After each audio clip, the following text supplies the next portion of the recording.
Dioses de la mitología griega.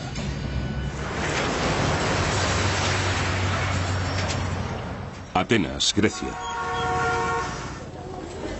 Una ciudad que bulle con el comercio y la cultura. También es una ciudad de fe griega ortodoxa, parte del gran brazo occidental del cristianismo.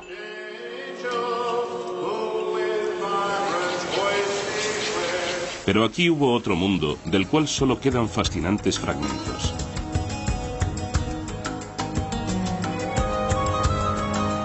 Aquellos que se aproximan al pasado van en busca de un mundo que era igualmente bullicioso, igualmente piadoso. El mundo de los antiguos griegos. Aún nos habla a través de uno de sus legados, la mitología griega.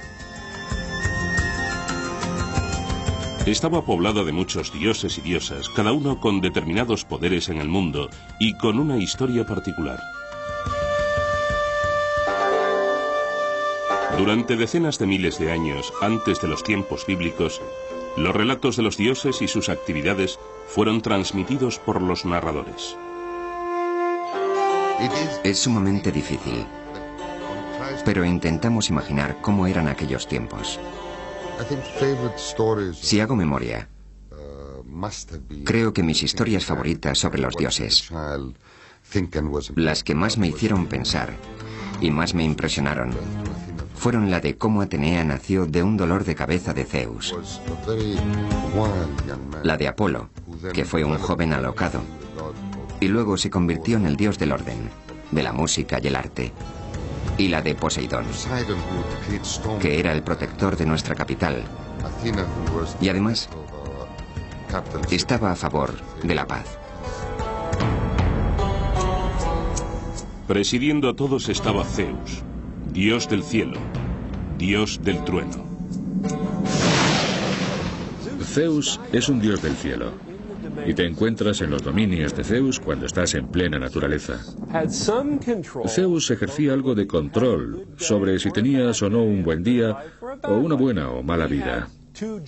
Tenías dos frascos en el umbral. Uno contenía el bien y otro el mal. Y a cada hombre, Zeus le servía una porción de bien y otra de mal. Estaban Afrodita y Artemisa, dos caras de la misma moneda. Afrodita. ¿Y de qué es diosa? Es la diosa de la sexualidad. De la sexualidad femenina.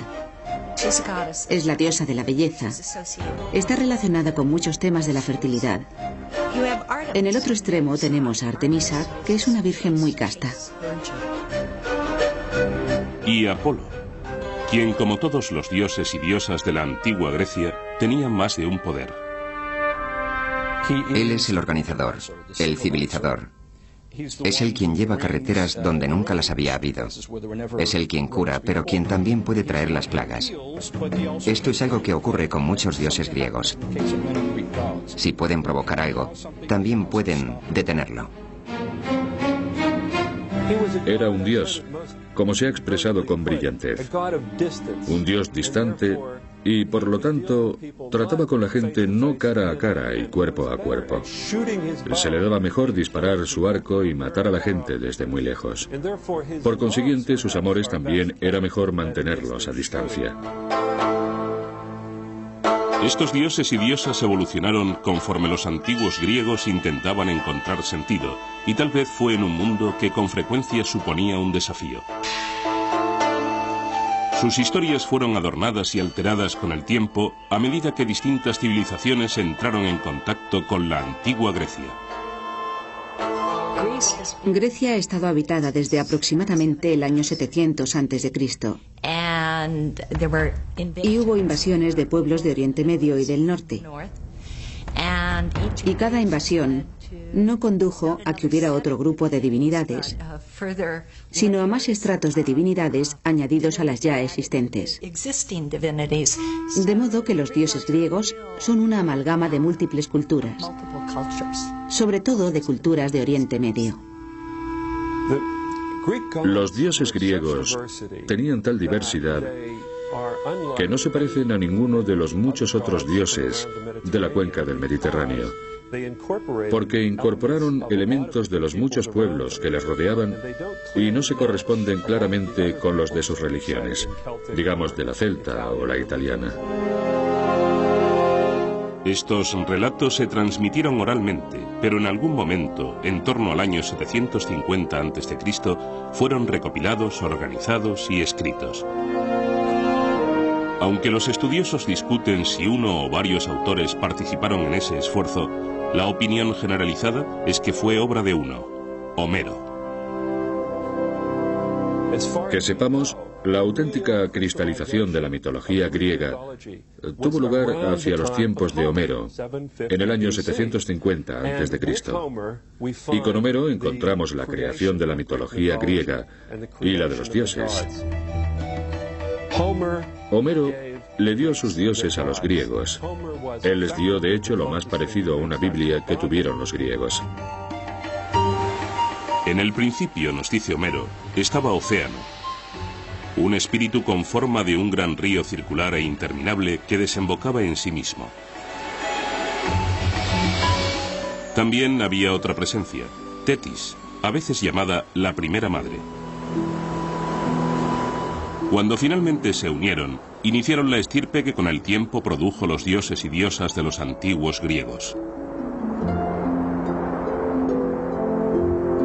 Unos 50 años después de Homero, el poeta Hesíodo escribió la Teogonía, en la que también describe la creación de los dioses. Pero según Hesíodo, el mundo empezó de otro modo. Primero existió una presencia sobrenatural llamada caos, con lo que Hesíodo quiere decir el vacío, no el desorden. Érase una vez el caos. Y tras el caos existió una diosa llamada Gea, la tierra. Y Gea se acostó, se casó y se unió a Urano, el cielo. Sin embargo, Urano no quería tener hijos. Se sentía amenazado por ellos e impidió que nacieran. Gea conspiró con Cronos, uno de sus hijos nonatos, quien castró a su padre, suponemos que desde el vientre de su madre.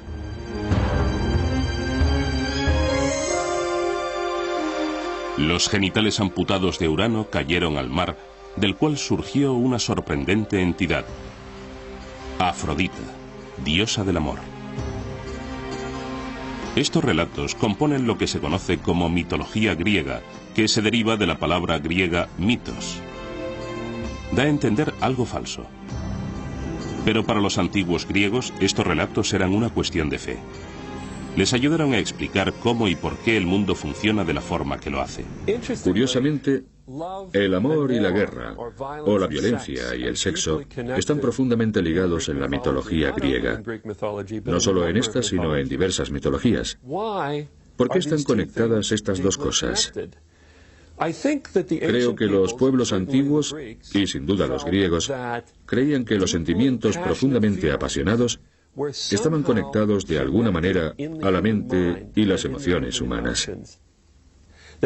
Es decir, los grandes deseos y los grandes miedos o los grandes odios estaban de alguna manera relacionados. De esta manera, los relatos y personajes de la mitología griega tenían una aplicación en la vida real. La historia de la creación de Hesíodo sigue narrando cómo Cronos libera a sus hermanos y hermanas del vientre de Gea. Esos seres serían conocidos como los titanes, nacidos solo después de que su padre fuera castrado. El tema del conflicto entre padre e hijo tiene continuidad cuando Cronos termine matando a sus propios hijos. Cronos se casó con Rea. Cada vez que Rea daba luz, él devoraba a su hijo. Rea quería intensamente tener hijos, de modo que cogió a un bebé, Zeus, cuando nació. Lo envolvió y lo escondió en una cueva en Creta, donde se criaría. Y le dio a Cronos una piedra envuelta en pañales que éste devoró creyendo que se comía al bebé. Bien, Zeus creció, vino, atacó a su padre y todos los hijos surgieron. Y ese fue el principio de los dioses olímpicos. Zeus recuperó la piedra con la que su madre engañó a su padre. Incluso ahora puede verse en el santuario de Delfos. Siempre existe una especie de conflicto innato entre padres e hijos. Hasta este siglo, Grecia ha tenido en realidad una economía de subsistencia. De modo que si se tiene una pequeña granja, el padre está al frente de ella. El hijo, incluso el mayor, no tendrá derechos de ningún tipo hasta que su padre le deje paso, se jubile o muera. ¿Cuál es el problema aquí? Obviamente hay una auténtica preocupación por temas de sucesión y poder.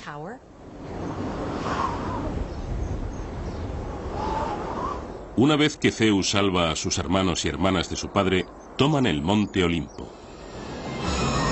Desde ese bastión luchan por el control del mundo contra su padre, sus tíos y tías, que eran todos titanes.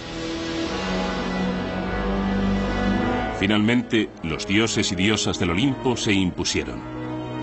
Reconocieron a Zeus, que también es dios del cielo, como su rey. Pero los seres humanos aún tienen que hacer su aparición. A continuación, la excitante e inquietante llegada de la humanidad al mundo.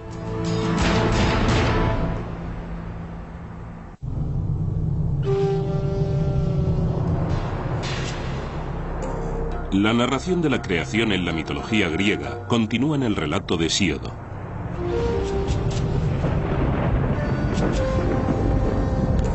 Generaciones de dioses continúan luchando unos contra otros antes de la llegada de la humanidad al cosmos. Creo que dice algo muy interesante de una cultura. Si ésta considera como momentos de formación tanto los de conflicto como los de producción unificada, de producción pacífica.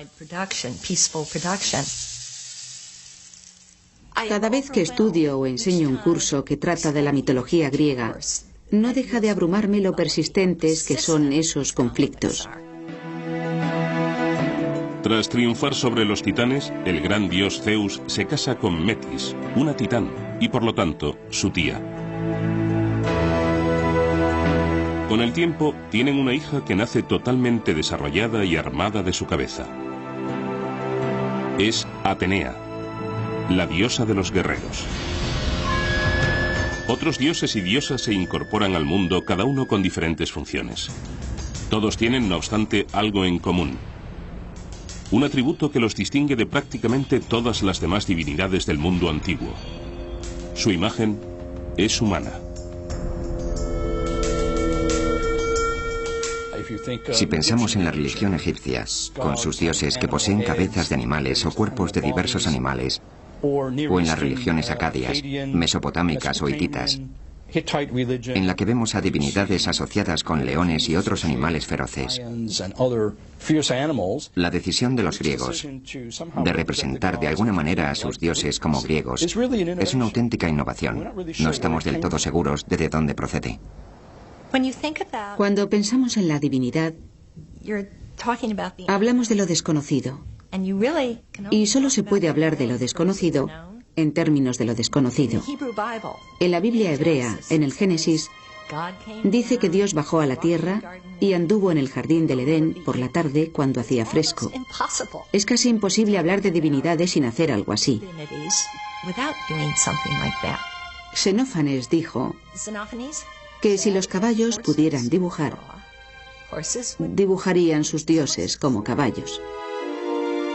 En la narración de Homero, no es hasta que los dioses y diosas se instalan en el monte Olimpo cuando empieza a desarrollarse la historia de los seres humanos. Los relatos judeocristianos del principio del mundo culminan en la creación del hombre por Dios, al que se le da el dominio sobre todas las demás criaturas en la tierra. Sin embargo, los antiguos griegos creen que el nacimiento de los humanos reviste poca importancia para el cosmos. Aunque los griegos tenían un universo centrado en los humanos, su visión del hombre fue casi una idea de último momento. Era una criatura insignificante en el universo, algo ciertamente menor que los dioses.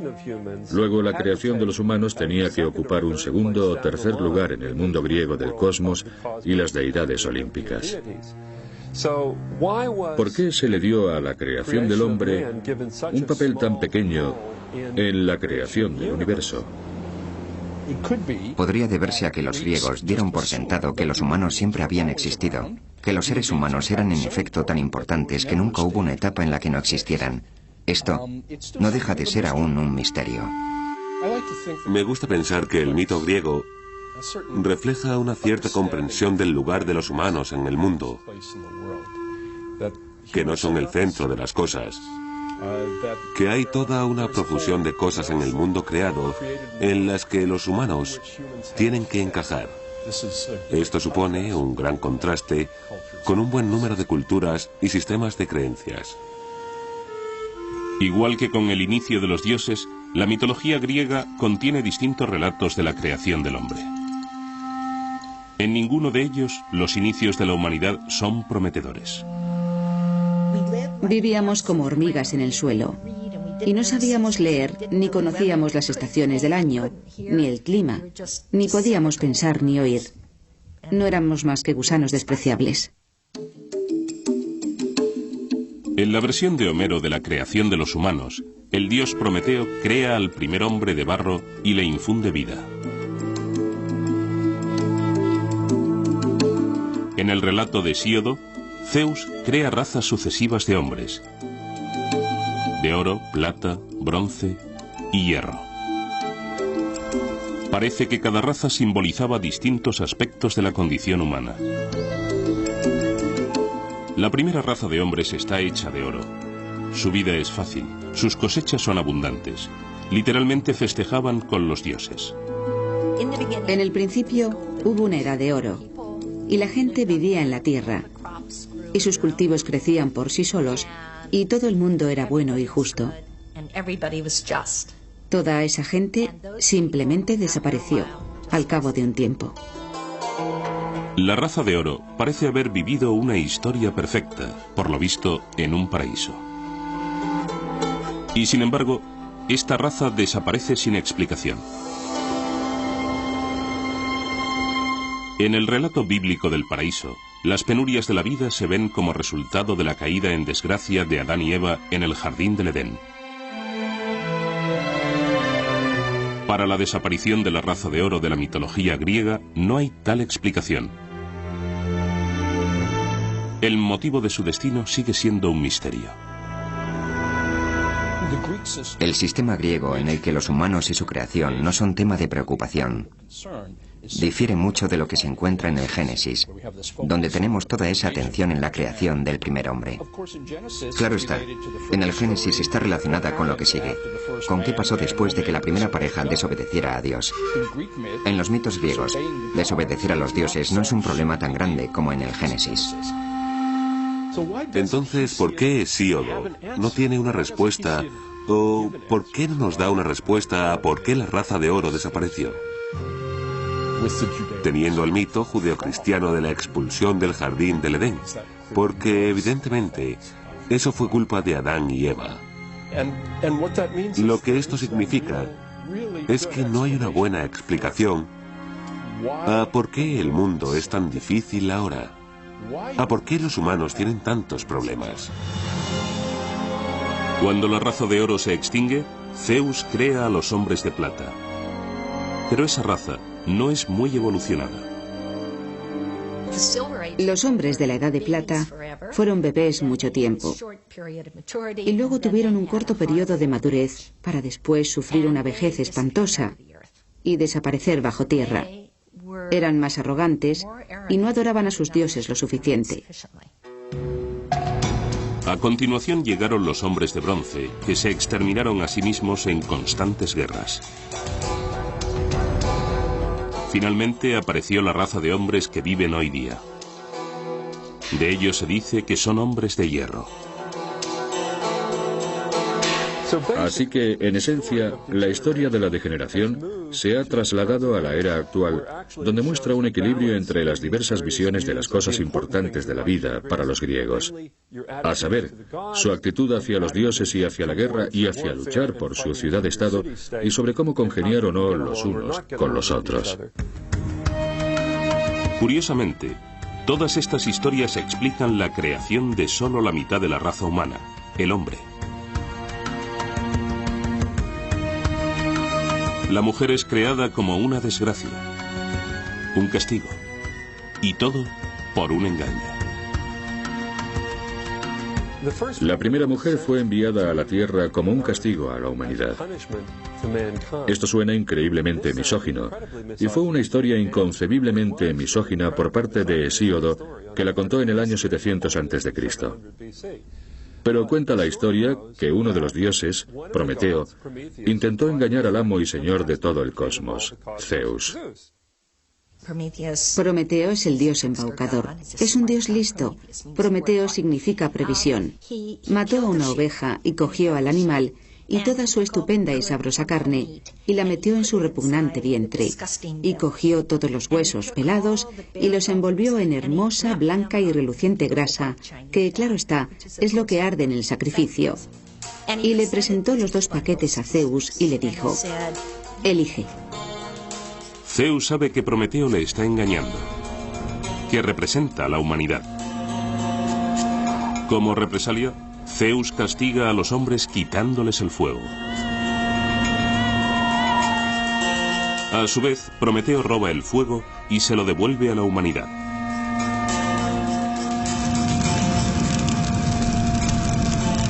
Y por robar y devolverle al hombre el regalo del fuego, fue castigado indirectamente por hacer que se creara una mujer que le fue entregada a los seres humanos. Ahora, Zeus no le dio ese objeto diabólico a la humanidad sin más. Lo llamó un mal hermoso. Es algo de lo que no puedes prescindir. Ella es un Kalón Kikón. En términos de los griegos, es una cosa hermosa y mala.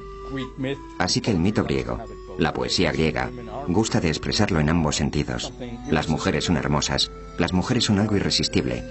Al mismo tiempo, las mujeres te hacen trabajar, así que son algo malo. Pienso que a lo largo de la mitología griega se observa un reiterado énfasis en la amenaza que representan las mujeres, la amenaza que suponen por tu necesidad de ellas, la necesidad de tener hijos y el temor muy real a perder el control debido al deseo. La incontenible sexualidad femenina amenaza al hombre. Zeus no le dio cualquier mujer al hombre. En efecto, le dio un Kalón Kikón, un hermoso mal. Su nombre es Pandora, y llegó con una caja repleta de males que esparció por el mundo. A continuación, ¿por qué la esperanza está en la caja de Pandora?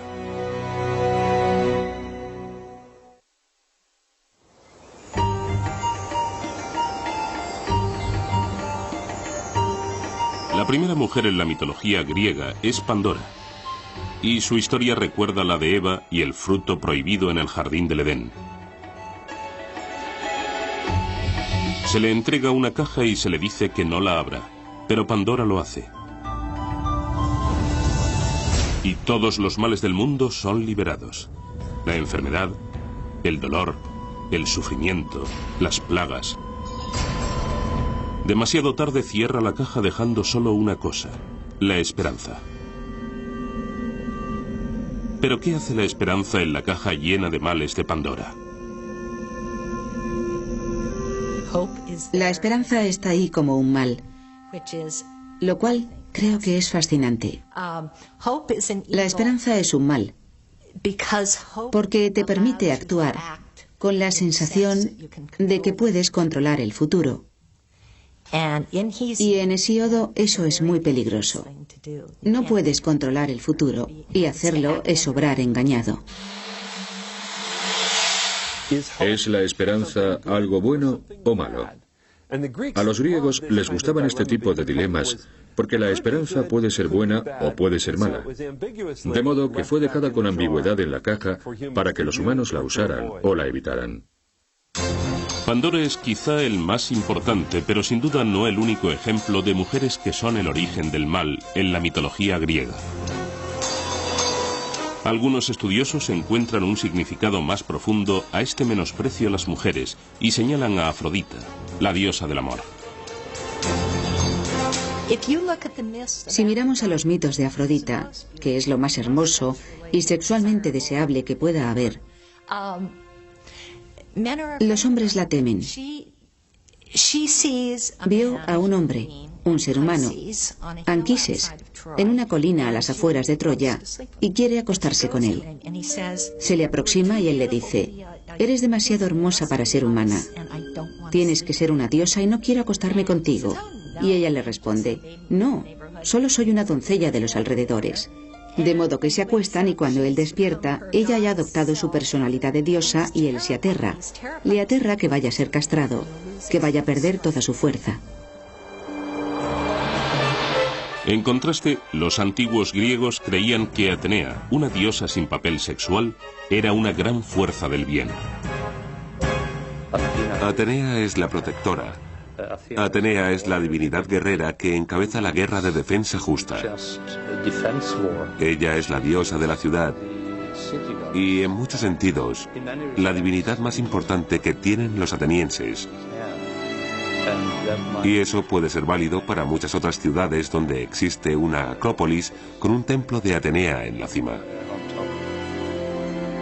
Por lo tanto, el mundo de los dioses y diosas griegos no es simplemente una colección pintoresca de relatos, sino una ventana a una civilización antigua, a sus ideas y a sus valores. El tipo de pensamiento indirecto que se observa en los mitos, el tipo de narraciones que saltan de un sitio al otro, que introduce criaturas extrañas, se parecen mucho a los sueños. De modo que creo que la pregunta es si los mitos griegos son de alguna forma la consciencia colectiva de la civilización griega, en una época temprana. De forma consciente o inconsciente, los dioses están muy presentes en la vida cotidiana de los antiguos griegos. En cada montaña, en cada planta, en cada una de las emociones que experimentaban, pensaban que detrás había un dios controlándolo todo.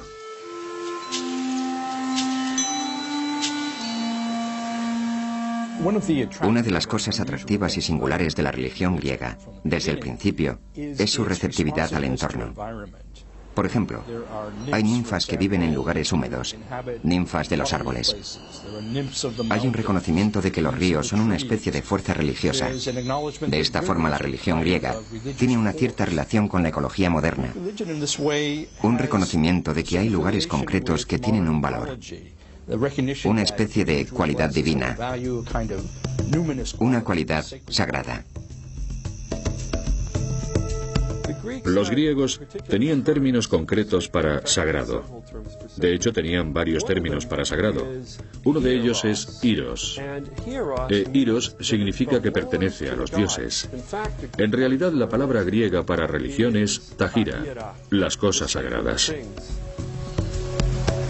De manera que las historias en la mitología griega se usan para explicar un mundo a menudo difícil y aleatorio.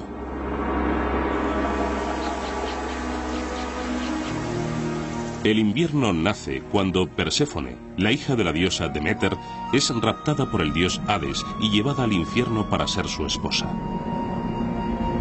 Deméter estaba terriblemente alterada por haber perdido a su hija y empezó a recorrer el mundo en su busca. No pudo encontrarla. Lloró, gimió, los cultivos no crecieron y por lo tanto los dioses no recibían suficientes sacrificios. Algunos dioses acudieron a Zeus y le dijeron: tienes que hacer que Perséfone vuelva con su madre, que ésta haga crecer los cultivos para que recibamos nuestros sacrificios y la gente no muera. Al final, a Perséfone se le permite volver con su madre, pero con una condición. Cada año, Perséfone tiene que pasar 3 meses con Hades. Es durante ese periodo que su madre Deméter, la diosa de la agricultura, está inconsolable, y de ahí que cada año los campos estén yermos durante el frío invierno.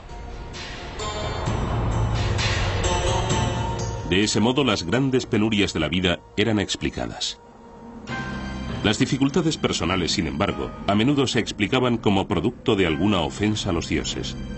Aquellos que ofendieran a los dioses eran castigados, no por una autoridad terrestre, sino por los propios dioses.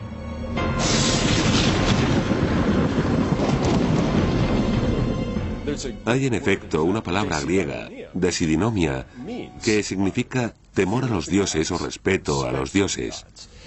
Y esto era algo positivo.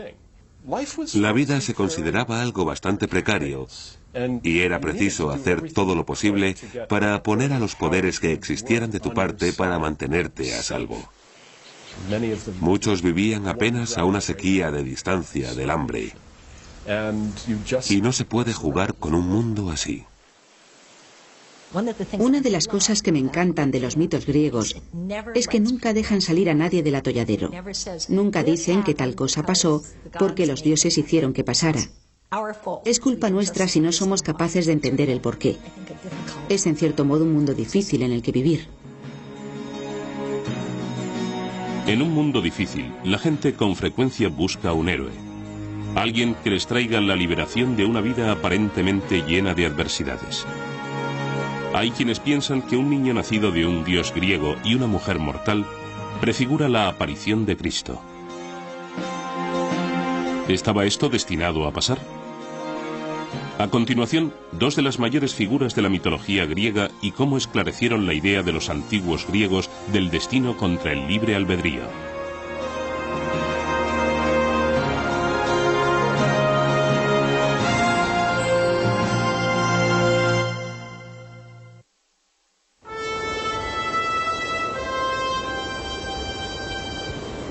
Una de las figuras más famosas de la mitología griega pudo haber contribuido a preparar el terreno para un acontecimiento posterior fundamental en la historia humana.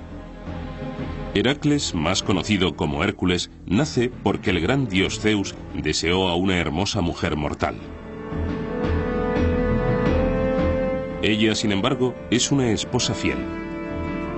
Zeus adopta la apariencia de su marido y consigue poseerla.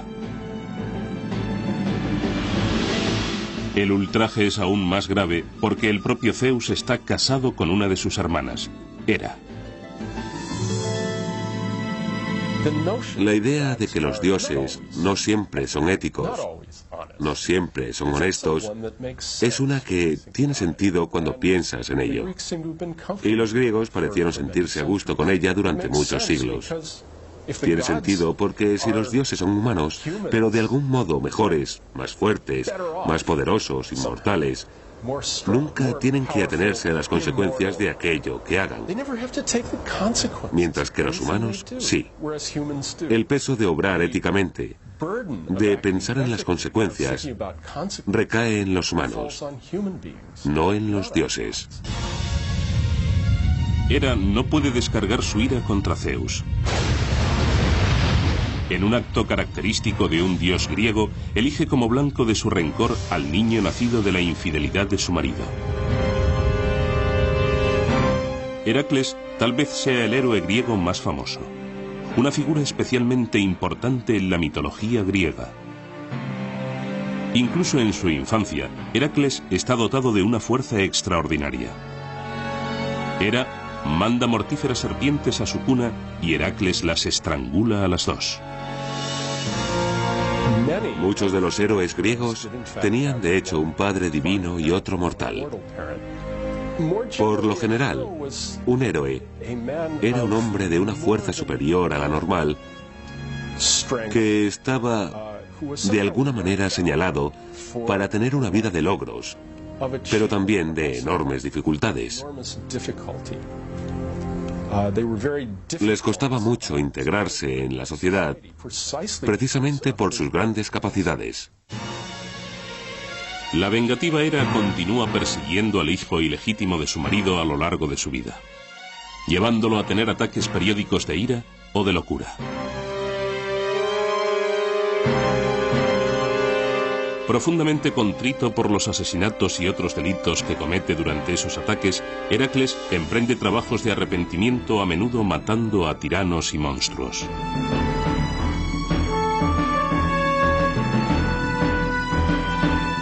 Al final de su vida, a Heracles le es concedida la inmortalidad y llevado por su padre, Zeus, a vivir con él en el monte Olimpo.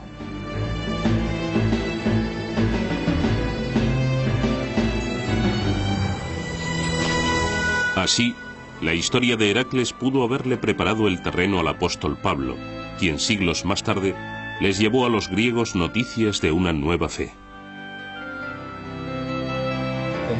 Ellos tenían una historia del hijo de un dios, Heracles, que sufrió y murió, y luego pasó por una apoteosis y subió al Olimpo, de modo que la historia de otro hijo de un dios que sufrió y murió y fue al cielo no le resultaría del todo desconocida. De igual forma, la idea de que un dios puede adoptar forma humana y parecer uno de nosotros era totalmente aceptable para un auditorio griego pagano. De ese modo, el primer cristianismo avanzó en Grecia y arraigó entre sus gentes con bastante facilidad. No exactamente la figura de Cristo, sino con elementos de él, porque era alguien que a través de esfuerzos, sufrimiento, trabajo y lealtad alcanzó la divinidad.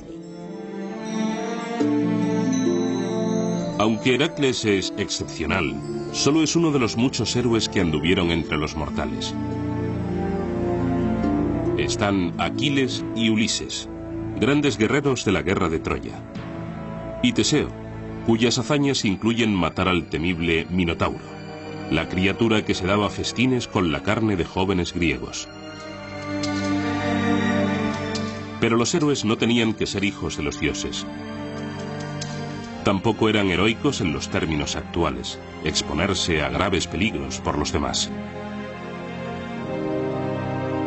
Para los antiguos griegos, un héroe era alguien que rompía los lazos con la vida normal, pasara lo que pasara.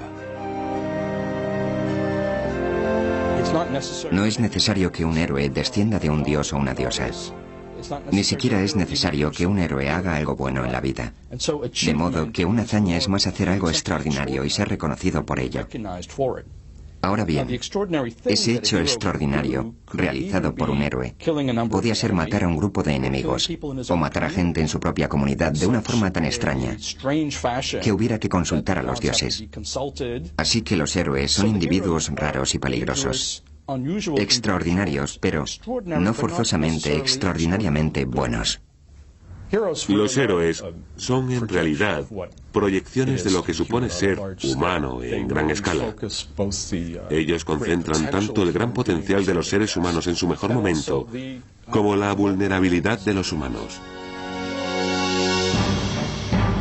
Otro héroe insólito es Edipo, que mata a su padre y se casa con su madre. Habiendo cumplido con su terrible destino, Edipo se ciega y busca la redención. Es una historia inmortal que habla del lado más oscuro de los sentimientos entre padres e hijos.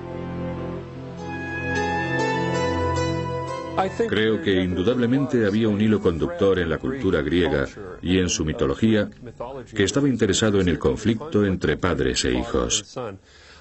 Está claro que Sigmund Freud, lo notó y se aprovechó de la historia de Edipo para su complejo de Edipo.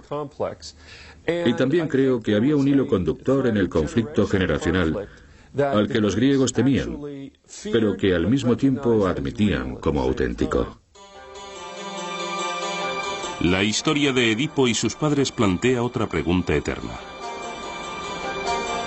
¿Están las vidas de los humanos predestinadas? ¿O tienen los humanos la facultad de obrar con libre albedrío? Edipo es alguien que por motivos que jamás se revelan, está destinado a matar a su padre y casarse con su madre. Una vez Edipo se percata de que no es hijo del rey de Corinto como creía, dice: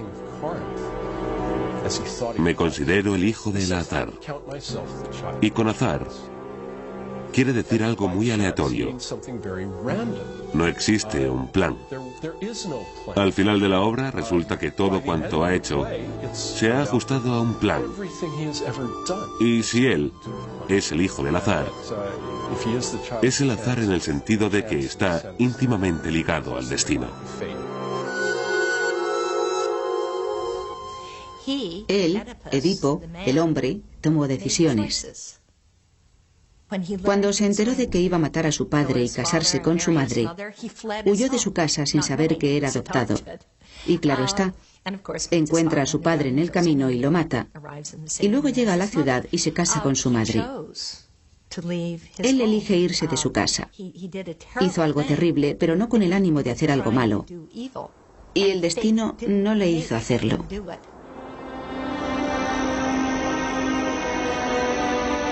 El problema del destino de una persona contra el papel del libre albedrío era de tal importancia para los antiguos griegos que personificaron al destino en la forma de 3 diosas. Cuando leemos la poesía de Homero, parece que fluye en 2 direcciones. Por un lado, las Parcas son 3 mujeres: Cloto, Láquesis y Atropos. Sus nombres significan la tejedora, la controladora, y no hay vuelta atrás. Ellas tejen un hilo para la vida de cada persona, cuando nace, y determinan cuándo la vida de esa persona tendrá fin. Por otro lado, vemos en la poesía de Homero que el destino es un poder superior a los dioses. Los dioses se inclinan ante el destino en varias ocasiones. Podemos mirar la historia de Edipo y hablar del destino. ¿Estaba predestinado a matar a su padre y casarse con su madre? Sí. ¿Qué significa eso? ¿Supone eso que no tenía libre albedrío? No. No significa eso. Significa que eso era lo que iba a pasar. Los griegos tenían una visión muy compleja de cómo funcionaba el mundo. Por un lado, los dioses controlaban muchos de los actos de los seres humanos o tenían un efecto sobre ellos. Pero, sin embargo, los humanos también podían controlar sus propios destinos individuales y muchas veces tener la última palabra. De modo que existe una curiosa relación entre lo que controlan los dioses y lo que controlan los humanos. Y sabéis que esa ambigüedad les encantaba. De ese modo, los antiguos griegos aceptaron el hecho de que no había garantías en la vida. Algunas de sus preocupaciones parecen inquietantemente familiares hoy en día. Esa conciencia que tienen los griegos de que no se pueden tener demasiadas generaciones a la vez en el mundo está incluso expresada en un mito. El mito del comienzo de la guerra de Troya, que dice que la tierra estaba cargada con demasiadas personas y clamó a Zeus que la liberara de esa carga. De manera que Zeus inventó la guerra de Troya para deshacerse de mucha gente. En el próximo programa, los defectos y puntos débiles de las divinidades griegas y por qué unos dioses imperfectos eran perfectamente comprensibles para los antiguos griegos.